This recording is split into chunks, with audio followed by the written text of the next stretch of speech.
pessoas, tudo bem do lado aí? Pra quem não me conhece, meu nome é Angélica.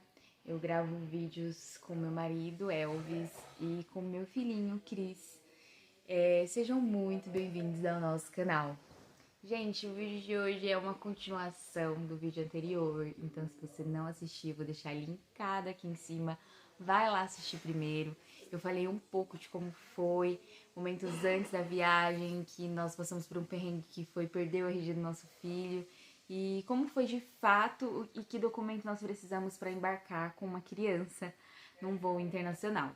Bom, o vídeo de hoje ele é continuação, mas não mais falando sobre documentos, e sim como foi a nossa experiência dentro do avião. Então, se você tem curiosidade de saber como enfim, se você nunca viajou, ou se você viajou também, acompanha lá como foi a nossa experiência.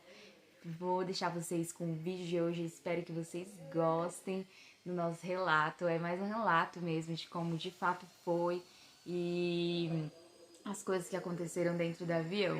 Tá bom? Dá uma forcinha aí e assistam o vídeo até o final, hein? Nós demoramos um pouquinho para embarcar porque os nossos assentos era mais pro fundo do avião. Aliás, era bem no fundo do avião. Acho que nós éramos assim a quinta fileira antes de acabar assim o avião. Atrás da gente deveria ter mais 4 fileirinhas só. O que foi ruim por um motivo. Que aí, não sei se eu tô atropelando o vídeo, mas como o intuito desse vídeo é falar um pouco de como foi nossa experiência. Assim que a gente entra no avião, eles passam, né, todas as orientações de como você colocar o cinto, tudo certinho, né? Aquelas orientações que são até engraçadas, que você vê muito em filme, né? De se acontecer qualquer coisa, uma máscara cairá na sua frente, não sei lá. É muito engraçado. Parece que você tá vendo um filme mesmo ali, né? Ela falando em várias línguas lá, que fala em português primeiro, depois fala em inglês. Aí é muito bonitinho, eu achei muito bonitinho. E aí, gente, pelo fato de estarmos nos últimos assentos do avião, no momento quando eles serviram a comida, tinha 2 opções de comida. Eu não sei se tinha mais de 2 opções e talvez não chegou lá na gente. Quando chegou em mim, pelo menos, tinha 2 opções, que era estrogonofe com arroz branco e batatas rústicas. E penne ao molho sugo, né? E aí, quando chegou na minha vez de escolher a comida, só tinha um estrogonofe. E aí o Elvis também queria estrogonofe, mas quando chegou na vez dele de escolher, não tinha mais, só tinha o penne com molho vermelho, né? Então, assim, esse foi uma coisa ruim, assim, de ter sentado tão no fundo do avião. Eu até fiquei pensando depois, né? Será que tinha uma terceira opção de comida e nem chegou na gente? Porque quando chegou em mim, eu fui a última a pegar o último estrogonofe que tinha. E toda a galerinha que tava sentado ainda mais pro fundo atrás da gente, não teve opção. Teve que comer o penne com molho vermelho.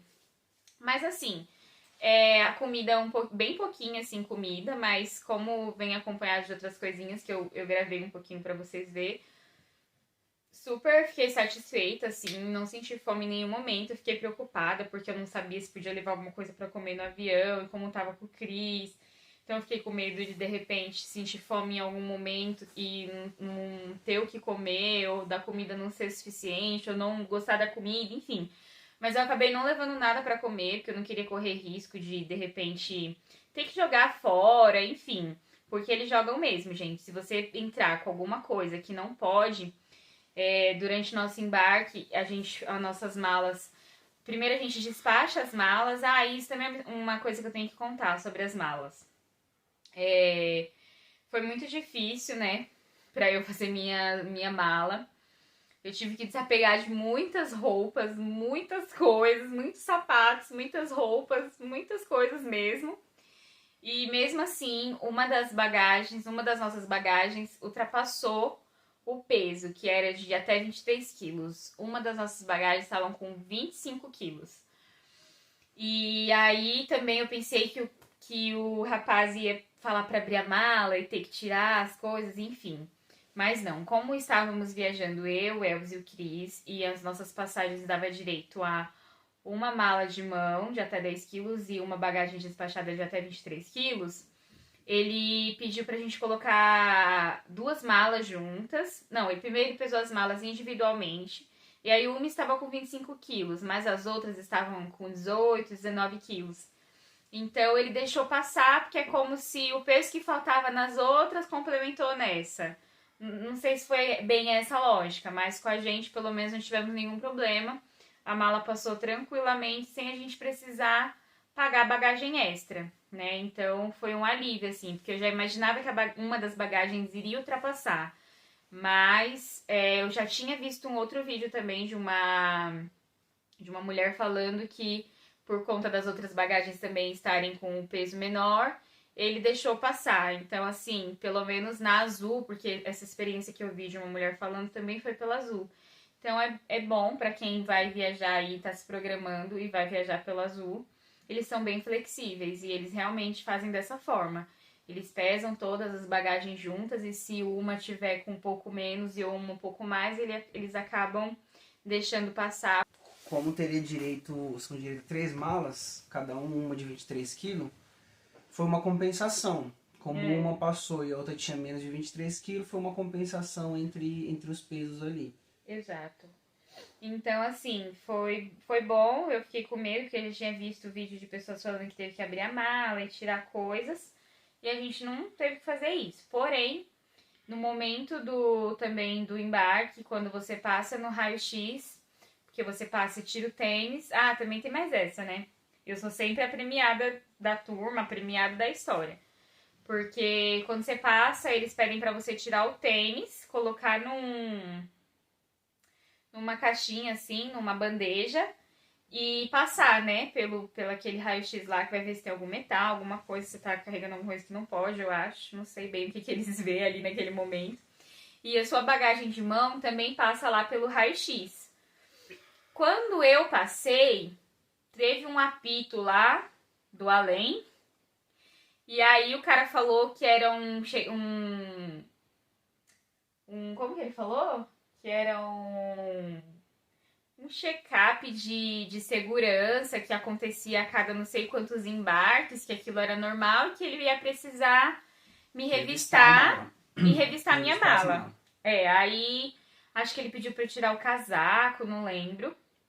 E falou que ia passar um negocinho lá em mim. Eu já fiquei em choque, gente. Eu não tava levando nada demais, assim, inclusive os nossos amigos que estavam com a gente tiveram que deixar perfume, porque, assim, eu fiquei bem atenta realmente ao que podia ir na bagagem despachada. É importante falar que na bagagem despachada você pode mandar perfumes, vidrinho e tudo mais. Agora, na bagagem de mão, você não pode levar. Por questão de segurança. Acho que, Sim. né, sei lá no alto, não sei dizer o certo, mas nada que tiver compressão, sei lá, por exemplo, aerosol, esses negócios assim, não pode levar na bagagem de mão. E a gente também tinha visto que alguns tipos de comida, a gente tinha comprado uma garrafinha de água. Tudo que ultrapassa 100 ml não pode. Tudo que ultrapassa 100 ml. Então, a garrafinha de água, acho que tinha 200 ml. Fica um recipiente assim, ó, próximo onde a gente passa, como se fosse um leitor lá, que a gente passa por ele, aí fica um recipiente, sei lá, um caixote grande assim de acrílico. E aí você tem que jogar lá. Tudo que você não pode levar, você tem que descartar lá. E aí tinha um monte de perfume, de creme, de desodorante, potes grandes de gel, sei lá, essas coisas assim, a gente teve que descartar. Como eu tinha pesquisado bastante isso, tinha conversado com amigas que já tinham viajado, feito voos internacionais, ela tinha me falado que na bagagem de despacho você pode levar tudo, shampoo, condicionador, perfume. Pra ter ideia, eu trouxe uma bolsinha com esmalte, alicate de unha, coisinhas assim que eu não fico sem. E não teve nenhum problema. Pra ter ideia, eu trouxe lâminas de leite, eu trouxe coisinhas pra fazer a sobrancelha. Gente, eu trouxe tudo lá na minha bagagem despachada. E na bagagem de mão eu não trouxe nada assim que realmente, né, pudesse interferir ali naquele momento. Então, graças a Deus, não precisei me desfazer de nada. tudo que eu coloquei na bagagem de mão passou e tudo. Mas eles revistaram a minha bolsa e me revistaram lá, passaram um negocinho em mim, e foi só em mim mesmo. Todo mundo entrou e eu fiquei lá sendo revistada. Gente, que ela tá falando que passaram nela, o detector de metal. É, o detector de metal, assim, que eles estão passando. Esse negocinho aí. Aí eles perguntam se pode fazer revista ali mesmo, se eu queria ir pra salinha fazer a revista reservada. E eu falei, não quero ir pra salinha nenhuma, pelo amor de Deus. Faça logo o que tiver que fazer aqui. Mas foi tudo certo. Tipo, eu fiquei pensando, meu Deus, será que fui premiada? Eles vão me barrar de alguma coisa? Mas não, foi tranquilo, assim. Revistaram lá minha mala, passaram o detector de metais em mim e deu tudo certo. A gente foi pro embarque, aí foi tudo tranquilo. Como eu já disse, a gente demorou um pouquinho pra embarcar, porque os nossos assentos eram os do fundo e eles vão chamando por ordem ali dos corredores. Vão chamando conforme os assentos os passageiros pra ir embarcando. A viagem em si foi bem tranquila. Não teve assim um pouco de turbulência, mas foi muito pouco, assim, e foi bem tranquila. Claro que nos momentos de turbulência dá um pouquinho de pânico, assim, você fica, meu Deus, ai Jesus, será que vai acontecer alguma coisa? Mas assim, foi realmente bem tranquilo, assim, a gente preferiu viajar à noite por conta do Cris, né, que a gente sabia que ele ia acabar dormindo, então ia ser mais tranquilo e mais rápido pra ele, né. E eu não me arrependi, foi muito bom, porque a gente conseguiu ver o pôr do sol à tarde, durante a decolagem, e o nascer do sol durante a chegada lá, né? Então foi bem bacana, assim, apesar da maior parte do tempo do voo estar à noite escuro e não ter dado para ver absolutamente nada, mas a gente pegou um pôr do sol lindo lá, ainda em Campinas, no Brasil, e depois o nascer do sol mais lindo ainda, já chegando em Lisboa. E deixa eu ver aqui na minha colinha o que tá faltando falar. Tá. Então, como foi pra você? O que você achou? Viu? Confortável? Conseguiu dormir? Como que foi? Fala. Dormiu a noite inteira da viagem? Deitou lá no seu... no seu assento executivo? Sentou no seu assento executivo? Deitou? Dormiu a noite toda? Então, eu achei isso bem desconfortável, né? Eu esperava mais. Eu acho que uma viagem de ônibus é mais confortável do que de avião. Eu não sei, não posso dizer generalizar, porque eu não sei como que é as classes top, né? Mas, assim, eu achava que dava para reclinar mais a poltrona, cadeira, sei lá como que fala. E não reclina tanto, não reclina e aí por esse tanto. motivo você fica muito sentado, então é difícil pegar no sono, porque não reclina, né, assim, o suficiente para você realmente ficar com o seu corpo ali mais, né, numa posição anatômica mais relaxante para você conseguir de fato dormir. Então você, além disso, ainda tem toda a questão da ansiedade. Então nós não dormimos praticamente nada, né? E também uma coisa que eu fiquei bastante incomodada é que a bagagem de mão é bem parecido com quando você viaja de ônibus. Tem um compartimento em cima do seu assento e aí você pode levar uma mochila. Pausa lá. Então, outra coisa que assim, eu achei muito ruim, que eu não sabia que poderia acontecer, e também não sei se foi só com a gente que aconteceu, enfim. Mas quando você viaja de avião, é bem parecido. Parece até que você está viajando mesmo de ônibus, né?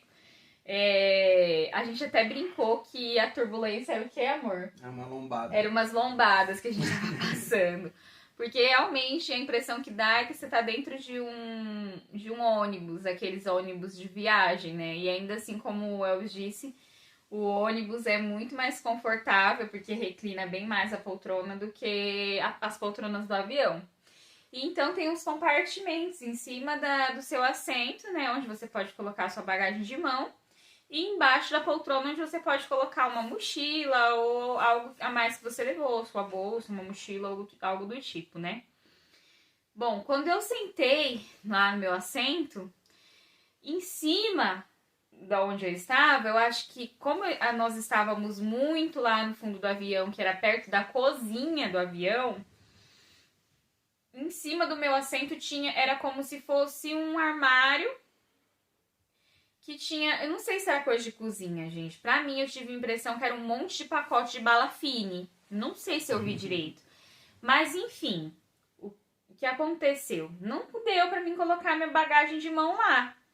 E aí eu perguntei pra aeromoça onde eu poderia guardar a bagagem de mão. Ela falou assim, que onde tivesse espaço. Não era por assento, assim, onde você guardava. Exatamente. Então a gente começou a olhar nos assentos ao nosso redor e ver onde que ainda tinha espaço pra gente colocar a nossa bagagem.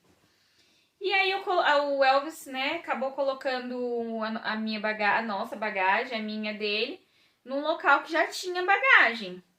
E já ficou assim no limite. E aí, quando passou mais uns minutinhos, entrou um outro rapaz, um cara lá. E aí, ele foi e socou a mala dele, assim, na frente da nossa. Então, tipo, a nossa foi totalmente espremida. E aí, durante o voo, ficou muito ruim da gente acessar a nossa bagagem. Pra pegar alguma coisa que precisasse, sei lá. Digamos, se quisesse escovar o dente, pegar a escova de dente lá dentro. E eu caí na besteira eu sei que sempre que viajo com o Cris, de carro, de ônibus, de trem, de tudo, o Cris sempre passa mal. Então, eu já sabia que eu tinha que dar Dramin pro Cris pra não correr esse risco. Mas eu falei, vou dar o Dramin só quando a gente estiver dentro do avião mesmo, né? Sentar confortavelmente, eu vou lá e dou o Dramin pra ele. Só que pelo fato da mala desse cara